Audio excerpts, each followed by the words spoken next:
Good morning, students. How are you? I hope you all are fine.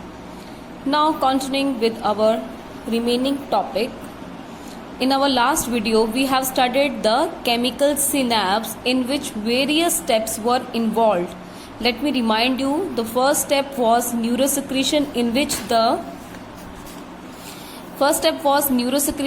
which there was the secretion of the neurotransmitter. ठीक है, और वो neurotransmitter क्या था हमारा? एसिटिल कोलाइन. और नेक्स्ट स्टेप में क्या था? कीमो रिसेप्शन की जो नेक्स्ट न्यूरॉन है वो उस न्यूरोट्रांसमीटर सब्सटेंस को ले लेगी और एक नया new action potential is generated in the new neuron.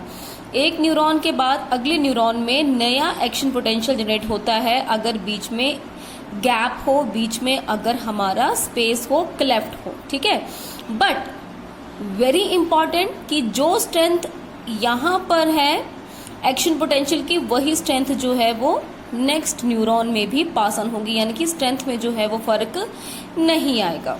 Now next is the कि how many types of neurotransmitters are there. अभी हमने जो पढ़ा वो हमने सिर्फ एक ही न्यूरोट्रांसमीटर पढ़ा और वो न्यूरोट्रांसमीटर था एसिटिल कोलिन.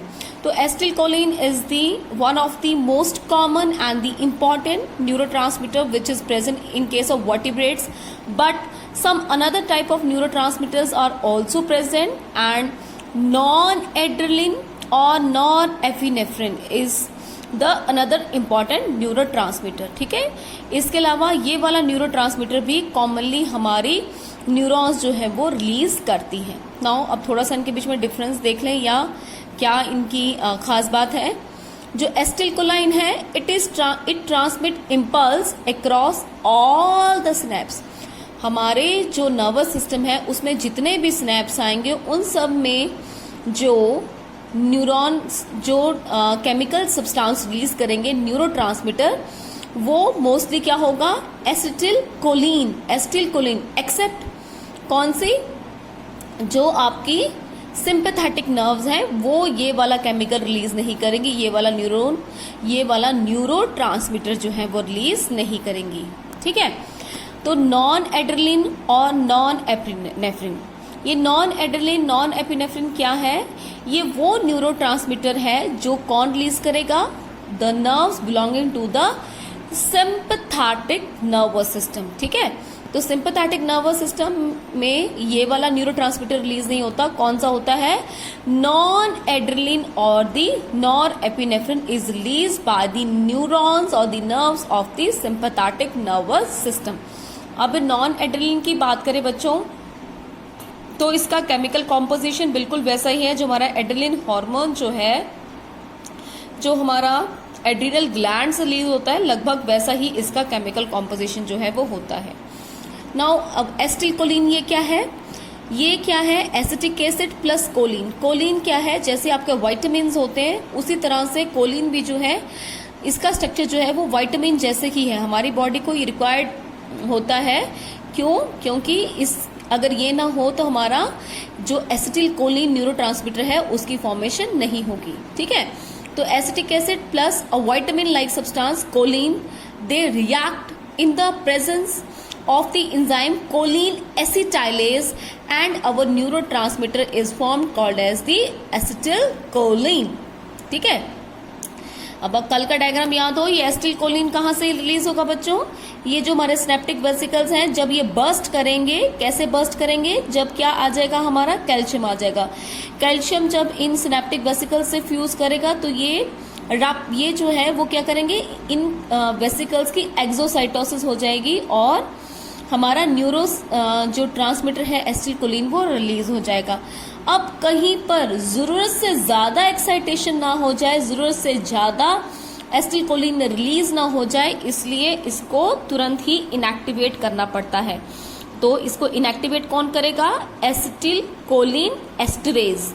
एसिटिलकोलिन एस्टरेज जो एंजाइम है ऑन हाइड्रोलिसिस, जब ये वाटर के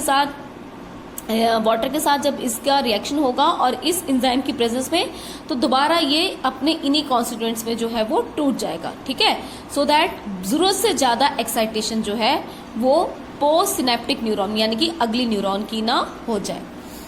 नाउ हमारा दूसरा वाला न्यूरोट्रांसमीटर, ये न्यूरोट्रांसमीटर कौन रिलीज करेगा? By the nerves of the sympathetic nervous system, ठीक है, and bye the neurons that makes there final contact with the effector organs.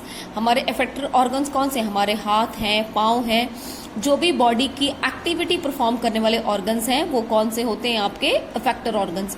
तो ये जो नॉन एड्रेनलिन है ये वो neurons as a neurotransmitter release करेंगे जो सिंपैथेटिक नर्वस सिस्टम को बिलोंग करते हैं, साथ ही में वो फाइनली जाके किसके साथ जुड़ेंगे? आपके इफेक्टर ऑर्गन्स के साथ, ठीक है बच्चों। अब इसके लिए भी ऐसी ही है बात कि कहीं जरूरत से ज्यादा एक्साइटेशन पैदा ना कर दे, तो इसके लिए हमारे पास भी एक एंजाइम है मोनोअमाइन ऑक्सीडेज। ये क्या करता है? इसको इनएक्टिवेट करता है। अगर ये ज्यादा अमाउंट में रिलीज होने लग जाएगा तो मोनोअमाइन ऑक्सीडेज जो है वो इसको क्या कर देगा? इसको डीएक्टिवेट कर देगा, ठीक है। तो ये this is all about our chemical synapse कि केमिकल सिनेप्स में क्या क्या चीजें होती हैं। Now one important definition, that is the synaptic delay. ये सिनेप्टिक डिले क्या चीज है बच्चों? जब न्यूरोट्रांसमीटर देख रहे हैं आप यहाँ पर सिनेप्टिक वेसिकल्स में न्यूरोट्रांसमीटर है। जब हमारा एक्शन पोटेंशियल यहाँ न्यूरॉन से आता है तो वो इस मेम्ब्रेन की परमेबिलिटी को चेंज करता है। मेम्ब्रेन की परमेबिलिटी चेंज होने से कैल्शियम आयन अंदर आते हैं। कैल्शियम आयंस के अंदर आने से सिनेप्टिक वेसिकल्स जो है उनका एक्सोसाइटोसिस होता है, they burst out and releasing the neurotransmitter substance. This neurotransmitter substance will change the configuration of the postsynaptic membrane, and the postsynaptic membrane on its changing configuration will open the channels for the entry of the sodium and potassium ion, and a new action potential is generated at this site, ठीक है। तो ये जो सारा घटनाक्रम हो रहा है, यहाँ से एक्शन पोटेंशियल का यहाँ पर आना, फिर उस एक्शन पोटेंशियल की वजह से यहाँ पे कुछ केमिकल चेंज आना, फिर हमारी जो नेक्स्ट हमारी मेम्ब्रेन है पोस्ट सिनेप्टिक मेम्ब्रेन, यहाँ पर नए एक्शन पोटेंशियल का जनरेट होना, इस सारे इवेंट में के होने के लिए थोड़ा सा क्या लग जाती है? देरी हो जाती है। It takes a little time for this chemical event to takes place, and this time is called as the synaptic delay. Synaptic delay यानी देरी हो गई। अदरवाइज जो हमारा एक्सॉन है, एक्सॉन में बिल्कुल फास्टली जो है वो नर्व इम्पल्स की कंडक्शन होती है, लेकिन जब एक सिनेप्स से हमारा एक्शन पोटेंशियल जो है नेक्स्ट न्यूरॉन को जाना होता है तो यहाँ पे कुछ केमिकल इवेंट होता है और उसमें देरी लग जाती है। There takes a little bit time, a time lag that happens here, and that time lag या जो देरी हो रही है उसे हम क्या बोलते हैं? Delay. What? Synaptic delay. Synapsis के आने की वजह से क्या हो गया? Synaptic delay. So this is delay and its duration is about 0.5 millisecond. हमारा जो नॉर्मल बॉडी टेम्परेचर है 37 डिग्री सेल्सियस, अगर उसकी बात करें तो सिनेप्टिक डिले जो है वो कितना होगा? 0.5 सेकेंड का जो है वो देरी लग जाएगी एक न्यूरॉन से दूसरे न्यूरॉन में अगर हमने मैसेज जो है वो कन्वे करना है। Now the next definition is the synaptic fatigue. Now what is this synaptic fatigue? Fatigue क्या होता है? फटीग आप जानते हैं, थकना, ठीक है। अब आप जानते हैं एक और चीज कि जब न्यूरॉन, जैसे हमारा कोई भी न्यूरॉन है उसके एक्सॉन में से जब हमारा मैसेज कन्वे होता है, जब नर्व इम्पल्स चलती है, so that is non decremental. Non decremental यानी कि उसमें कोई भी कभी भी रुकावट नहीं आती और कोई भी उसका एक्शन पोटेंशियल जो है कभी भी फॉल नहीं करेगा। वो सेम एक्शन पोटेंशियल से ही पूरे के पूरे न्यूरॉन में मूव ऑन होगा, चाहे न्यूरॉन जितनी मर्जी लंबी हो, because the generation of action potential is a self propagating process. अगर आपको याद हो, ये चीजें मैं आपको पहले करवा चुकी हूँ, ये वाला कि जो एक्शन पोटेंशियल का जो मूवमेंट है वो कभी भी उसकी जो एक्शन पोटेंशियल है वो स्लो नहीं होगा। यहाँ पर जो एक्शन पोटेंशियल जनरेट हुआ है वही यहाँ पे पास ऑन होगा, वही नेक्स्ट पे पास ऑन होगा, ठीक है। It is non decremental. इसकी जो वैल्यू है कभी कम नहीं होगी, चाहे न्यूरॉन आपका जितना मर्जी लंबा हो, because the formation of action potential is a self generating process. अपने आप ये सारा का सारा जो प्रोसेस है वो अपने आप ही जनरेट होता है, इसको बाहर से एनर्जी नहीं चाहिए। ठीक है, एनर्जी किसके लिए चाहिए? सिर्फ यहाँ पे एटीपी से चलने वाला सोडियम पोटेशियम पंप है, उसको एनर्जी चाहिए होती है, जो कि सोडियम और पोटेशियम के बैलेंस को अंदर और बाहर मेंटेन करके रखता है। So this movement is non decremental, यानी कि movement of the action potential along the axon is a non decremental process, यानी कि कभी भी इसकी इंटेंसिटी कम नहीं होगी, उसी एक्शन पोटेंशियल से पूरे के पूरे एक्सॉन में ये पास ऑन होगा। लेकिन सिनेप्टिक फटीग आ जाता है। वो फटीग कब आता है?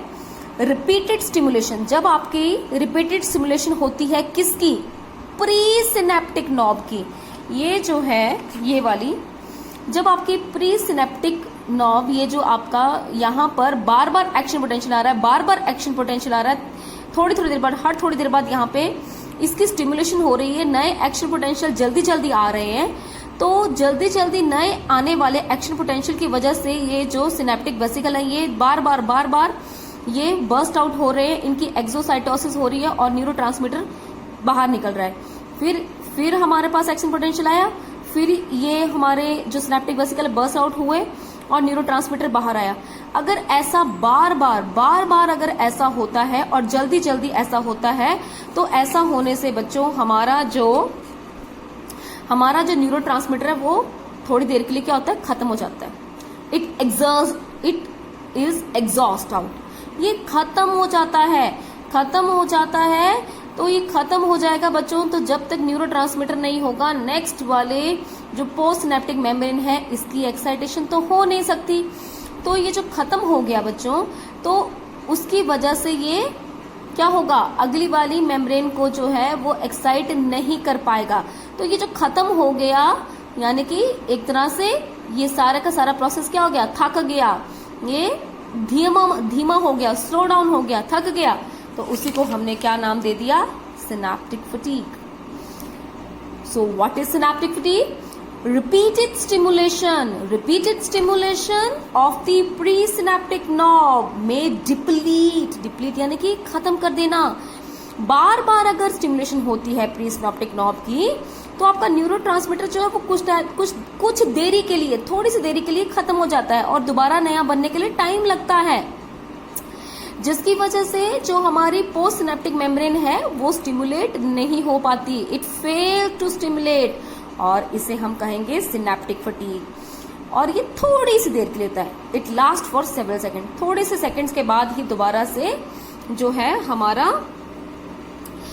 से हमारा जो न्यूरोट्रांसमीटर जनरेट हो जाता है और फिर इम्पल्स जो है वो कंडक्ट होती है। ठीक है, तो ये जो प्रोसेस है बार बार स्टिमुलेट होना प्री सिनेप्टिक मेम्ब्रेन का, जिसकी वजह से थकावट आ जाएगी या आपकी न्यूरोट्रांसमीटर खत्म हो जाएगा, उसे हम कहेंगे synaptic fatigue. Now let me tell you students, this is the only fatigue in the nervous system. Nervous system जो है यहाँ पर ही थोड़ी सी देरी या थोड़ा सा थक जाता है। अदरवाइज जब वो एक्सॉन में जब हमारा एक्शन पोटेंशियल मूव करता है तो इट इज नॉन डेक्रेमेंटल यानी कि वो कभी थकता नहीं, कभी उसकी स्पीड कम नहीं होती, चाहे एक्सॉन जितना मर्जी लंबा हो, उसी स्पीड से उसी वैल्यू का एक्शन पोटेंशियल जो है वो आगे तक जाएगा जब तक आपका न्यूरॉन जो है वो खत्म नहीं हो जाता। ठीक है, तो सिनेप्टिक फटीग कहां पर आता है? सिनेप्स पे। तभी तो नाम दे दिया सिनेप्टिक फटीग कि सिनेप्स पे फटीग आ गया, सिनेप पे जो है न्यूरोट्रांसमीटर के खत्म होने से थकावट पैदा हो गई या फटीग आ गया। Now the next important topic is the electrical transmission. अगर आपको याद हो उस दिन हमने किया था ये वाला कि हमारी ट्रांसमिशन जो है वो दो तरह से होती है। Our transmission is of two type, that is chemical transmission and the electrical transmission. तो chemical transmission जिनमें होती है उनको chemical synapse कहते हैं और जिनमें electrical transmission होती है उन्हें electrical synapse कहते हैं। तो our next topic is the electrical transmission, जो हमारा इलेक्ट्रिकल ट्रांसमिशन है वो कहाँ पर होगा, जो हमारे इलेक्ट्रिकल सिनेप्स होंगे। तो ये डायग्राम बच्चा आपने कर लेना है यहाँ से, क्योंकि आपकी जो मॉडर्न की बुक है बेटा उसमें ये डायग्राम नहीं है। तो देख रहे हैं आप, अब यहाँ देख रहे हैं हम डायग्राम थोड़ा सा अलग सा है।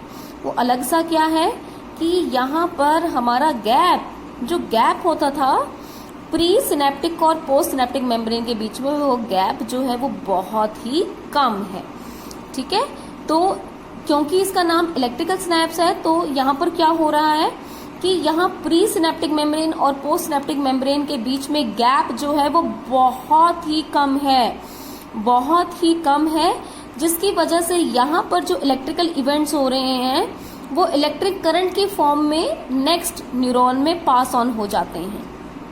देखिए, in such cases the action potential on reaching the end of the axon of the presynaptic neuron, यहाँ पर जब एक्शन पोटेंशियल पहुंच जाएगा, it sets up electric current in the external fluid. यहाँ पर एक्शन पोटेंशियल जो है वो बाहर में, यहाँ जो थोड़ा सा हमारा बाहर फ्लूइड है, यहाँ पर क्या एक इलेक्ट्रिक करंट जो है वो सेटअप कर देगा और वो electric current as it is जो है वो अगले न्यूरॉन में पास ऑन हो जाएगा और एक्शन पोटेंशियल जो है वो जनरेट हो जाएगा। ठीक है, it sets up electric current in external fluid of the neuron to generate an action potential. यानी कि अब यहाँ पे कोई भी केमिकल इवेंट नहीं हुआ, कोई भी हमारे वेसिकल्स नहीं है।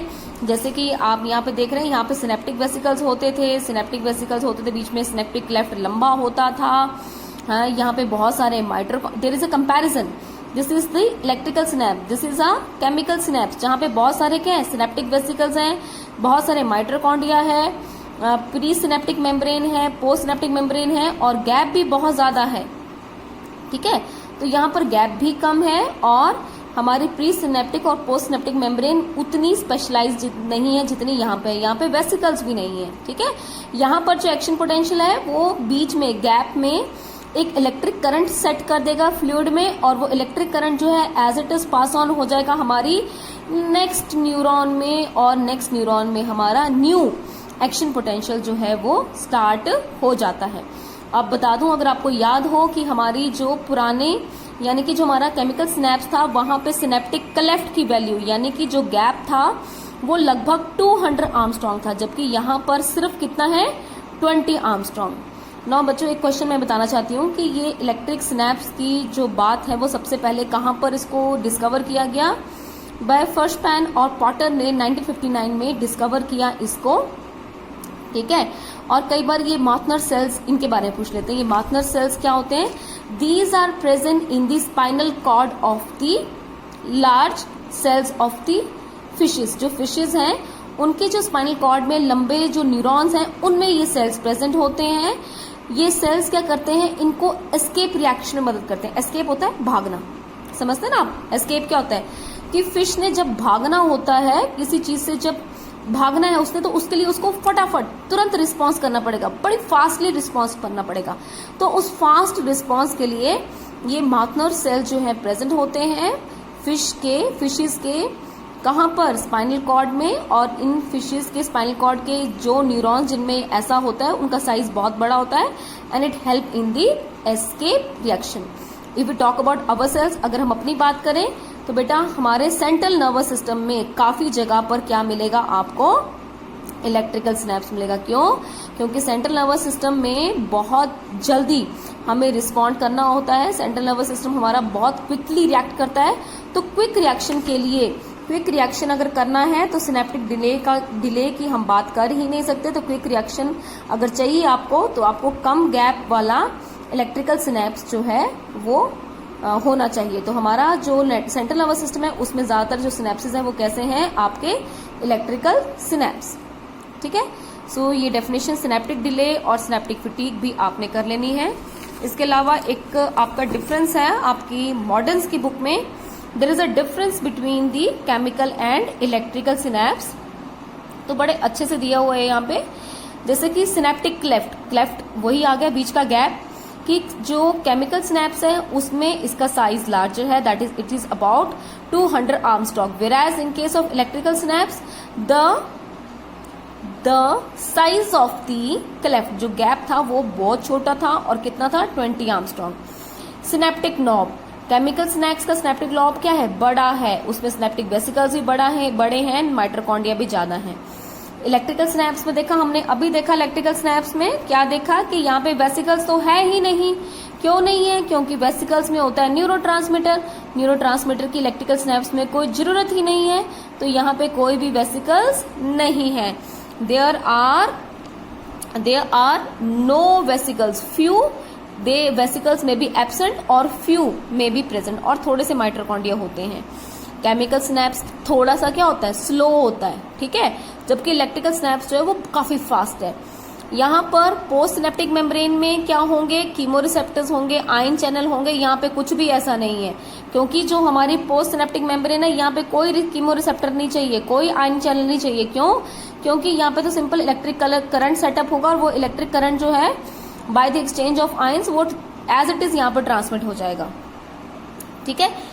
टाइम लैग, यहाँ पर कोई भी टाइम लगा ही नहीं, यहाँ पर टाइम लगा, सिनेप्टिक डिले हुआ, न्यूरोट्रांसमीटर जो है वो खुले, न्यूरोट्रांसमीटर बाहर निकलेगा वेसिकल्स को तोड़कर, यहाँ आएगा, यहाँ पर केमिकल इवेंट होगा, फिर पोस्ट सिनेप्टिक मेम्ब्रेन पे वो पहुंचेगा और यहाँ पर चैनल्स को खोलेगा जिससे सोडियम और पोटेशियम अंदर बाहर जाएंगे।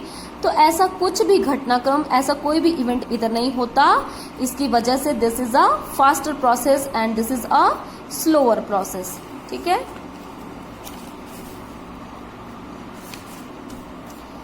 नाउ मोड ऑफ ट्रांसमिशन कैसे, आपको मैंने कल ही करा दिया था या पिछले लेक्चर में आपको बता दिया था कि केमिकल स्नैप्स के दो स्टेप्स हैं, neurosecretion and chemoreception, whereas the electrical synapse it have no such steps but there is the neurotransmission that occur by the flow of action potential from pre to post synaptic membrane through synaptic fluid directly। यहाँ पर directly electric current जो है यहाँ बीच में setup होगा gap junction में, और वो इलेक्ट्रिक करंट जो है as it is pass on होगा हमारी नेक्स्ट पोस्ट सिनेप्टिक मेम्ब्रेन में, यानी कि यहाँ और यहाँ के बीच में जब पास ऑन होगा हमारा नर्व इम्पल्स तो कोई भी टाइम लैग या कोई भी गैप जो है वो नहीं बनेगा, ठीक है। Now the next is the speed, ये थोड़ा सा आपकी मॉडर्न में दिया हुआ है, speed of the nerve impulse. कि speed of the nerve impulse जो है वो किस में तेज होगी किस में स्लो होगी, आपको पहले भी बता दिया है कि जो हमारे नॉन माइलेटेड नर्व फाइबर्स हैं उनमें स्पीड जो होती है वो स्लो होती है, जबकि जो हमारी माइलेटेड नर्व फाइबर्स हैं उनमें फास्ट होती है। क्यों, क्योंकि उसके ऊपर क्या होता है, उसके ऊपर इंसुलेटिंग शीट होती है, माइलिन शीट होती है, जिसकी वजह से साल्टेटरी कंडक्शन होती है, यानी कि जंप जंप जंप जंप ऐसे ऐसे ऐसे ऐसे जो है हमारा नर्व इम्पल्स जो है वो कंडक्ट होता है। थोड़ा आगे देख